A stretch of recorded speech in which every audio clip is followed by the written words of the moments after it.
G'day guys, welcome back. Hopefully you saw my last pour yesterday. It was this guy here. I've just got him drying on a piece of greaseproof paper. It just dries nice and flat there. So this one I did the sort of organic, natural looking colours, the red oxide, the yellow oxide and black and white, and I didn't get the effect I was wanting. So as I said yesterday, I was going to try again with the sandwich pour. So I've got 2 big cups of white, and I'm going to go again with these colours, but try and get more of a white background with just little pops of cells popping up. So we'll see what happens. That's what I've got in my head, but whether or not that will come to fruition is another story. Now, pouring medium is the same as yesterday, 70% glue. This is Elmer's glue all, but you can use any white craft glue. They all work relatively the same. And 30% water. And in my 30% water, I've just got some Flow Aid, the Liquitex Flow Aid. That's it there, just to help with the binding of my paints and hopefully stop things from separating. I've already put my spot on silicone oil in my cups because I did a pour a little bit earlier. Still wasn't happy. My white was a bit thick, so I've thinned it down. The pouring medium, I have got 1 part pouring medium to 1 part paint. This red oxide was quite thin. I had to add a little bit more paint to it. So in my little cups here, I've only got 10 grams of pouring medium and 10 grams of paint. So just a tiny little bit of paint, really. And then my whites, because the new batch of white that's come out is a lot thicker, which is fine. I've put 120 grams of pouring medium and 80 grams of paint. It's still leaving a nice mound. So that's it there. All right, let's start layering. So a sandwich pour. Think of the white paint as your white bread. So in goes white, half and half into this cup that I've got here. So these are my first slices of white bread. And then the colour is going to be my sandwich fillings. So it looks as if I might have a little bit of roast beef and some mustard here today, if you can look at that analogy. So the white goes down, nice big layer of white. That's my sandwich, my first layer. And then the colours. And I've just separated my opaque from my transparents. Okay, that's enough. I don't want to put too much in. So the transparent one is this one. Now I've got some black.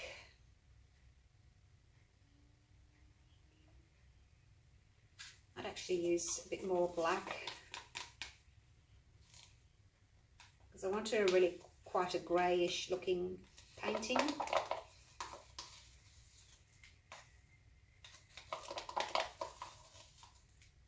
Don't want too much colour, mainly grey. So it takes a little bit of time and effort just to work out, you know, what colours or how much colour I'm going to need. A little bit of this. This is the yellow oxide. A little bit of that one. And then this one, I think it might still be a little bit too dark. I've just used, I used my grey and I added a little bit of black to it just to darken it up. I had silver in the last pour, but I kind of lost the silver, so let's see how grey works. I've got more paint here than I need. So let's just put a little bit of that on. Again, a little bit more of the grey and the black. Actually, I can have a little bit more of the grey. I don't mind the grey. And then I'll top that off with my next piece of bread. My second layer of the sandwich. I'll just cover that and then I can pour the white in on top. So there we go. There's my sandwich.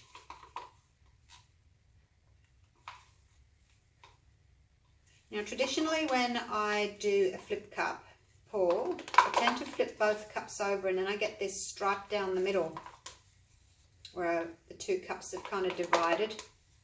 So I don't want to do that. In the last few pours I've been working out a way that didn't happen. So I'm going to do that today. And I'm thinking of a new name for it. It doesn't have to have a name, I guess, but just so that I can differentiate between a flip cup pour and then this other pour. I'm thinking, well, you kind of flip it over and then you swirl it around. So maybe a flip and swirl. I like flip flop just because it rolls off the tongue. But I don't know. I might call it a flip flop pour because I'm flipping it and then I'm flopping the paint around. What do you reckon? It doesn't have to have a name, like I said. It's just for me so I know the difference between my flip cups and my flip flop cups.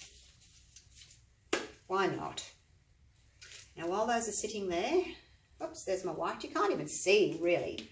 Such an old can. White, yellow oxide, black, red oxide, and then my grey that I've added some black to darken it. And that was a little bit too dark, so I added a tiny little bit more white.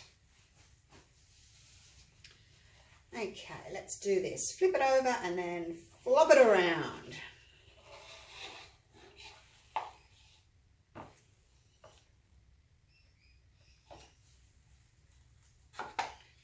This one, I'm just going to come through here and flop that one around. Oh, that's looking nice. That's what I wanted. Nice, light overall look to the pour. And then hopefully the colour will come out in the cells. Beautiful. That's just what I was hoping for.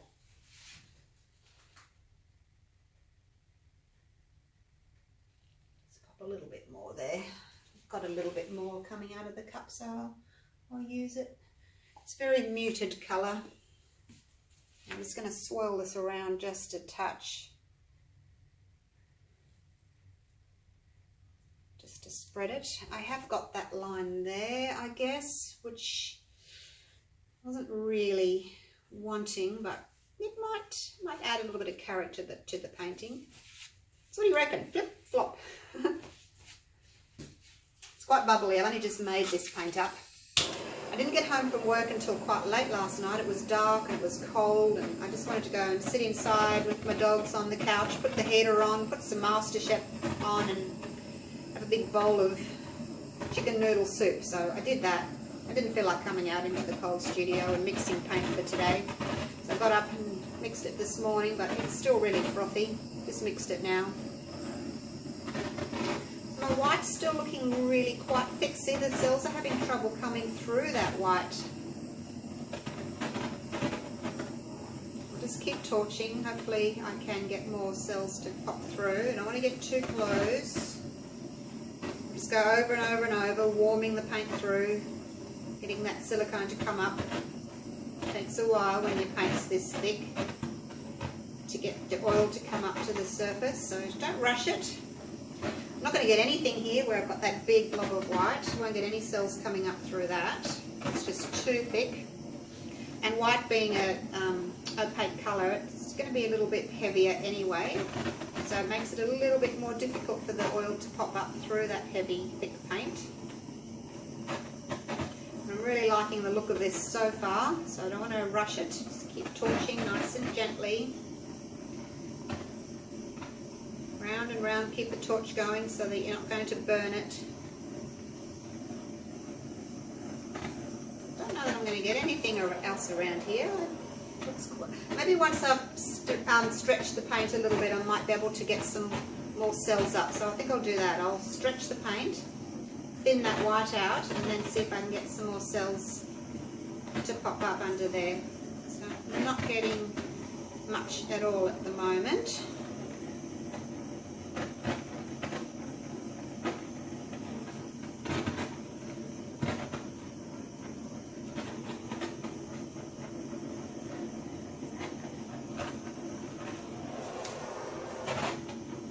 With that section right there, although they are coming, it's just taking a long time. There they come. Just have to be patient. Be patient, don't get too close.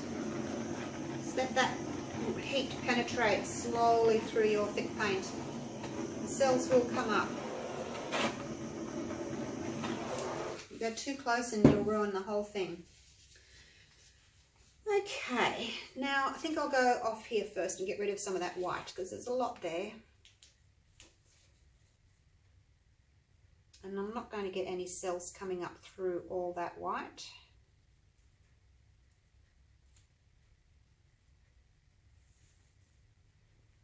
So it can go. I always get these weird looking cells when you've got a line and the cells come up on the line. Really don't like that. Don't know that I'll have enough paint to actually get rid of that line. We'll see what happens.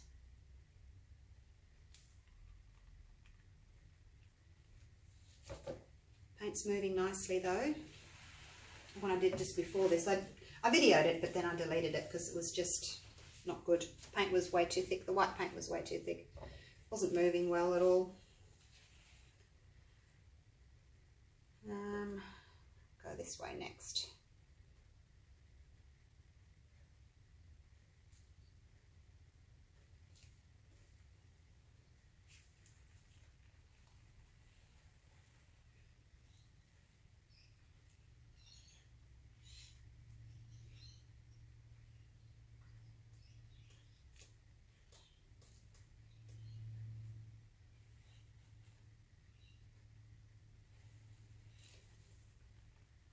See what it looks like. I'll leave that line there for a bit and just see what it looks like, and if I really don't like it I will see if I can shoo it off. Obviously my flipped flop wasn't as good as it should have been. It was more of a flop. Okay, cells.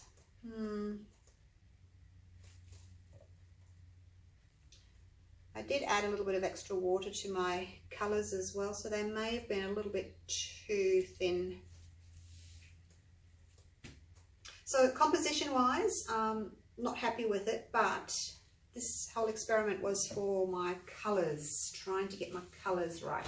And that's what I wanted. See this beautiful muted greyish look? That's what I really wanted. So that's good. I think I probably just need to add a little bit more colour. I've lost all my yellow. Most of my yellow I've lost, and I don't like that stripe there. But hey, not bad for a first attempt.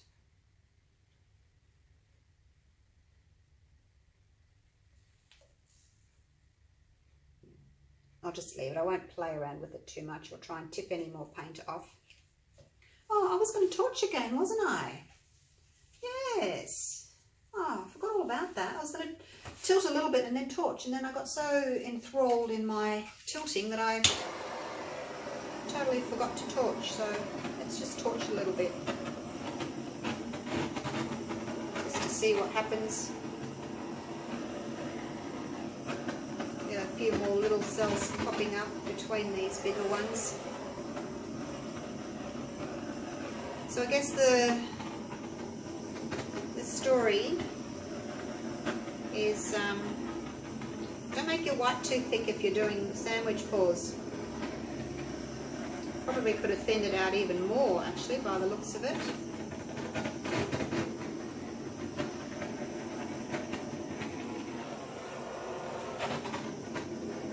Oh, it's kind of looking really rocky now, isn't it? With the little cells popping up, little pebbles between these bigger rocks. Really like that now that I've got those little ones popping up. So a combination of big and small cells. Again, nothing's going to happen here where this corner is really dark. Oh, look at that, where that cell is. It's got these little tiny white ones in the middle. I've never seen that before.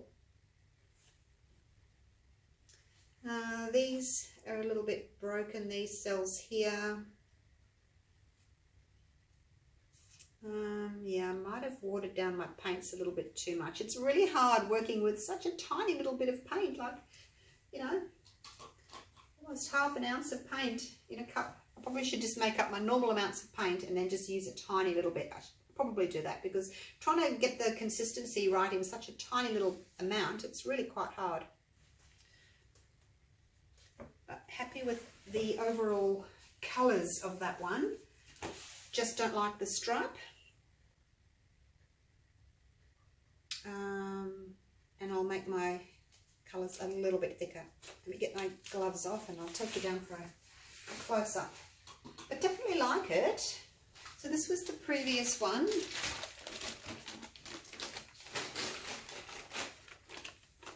Same colours, obviously much brighter, because I didn't have very much white. And then that's the sandwich pour with the lots of white in it.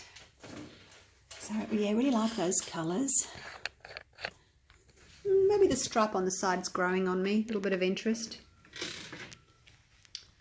Don't know. You let me know what you think. I tend not to like the stripe in the middle, but maybe it just adds a little bit of interest, hey? So there's my cells. Got the little ones up afterwards. Cells are not holding their own. See how they're breaking up a little bit? I think I made my paints a little bit too thin. But over here, those ones are holding their shape nicely. Then we've got that stripe there that I don't really like. And then look at this. Look at this little guy here. That cell there. And then when I torched, I got all those little tiny white cells come up in the middle of it. How bizarre is that?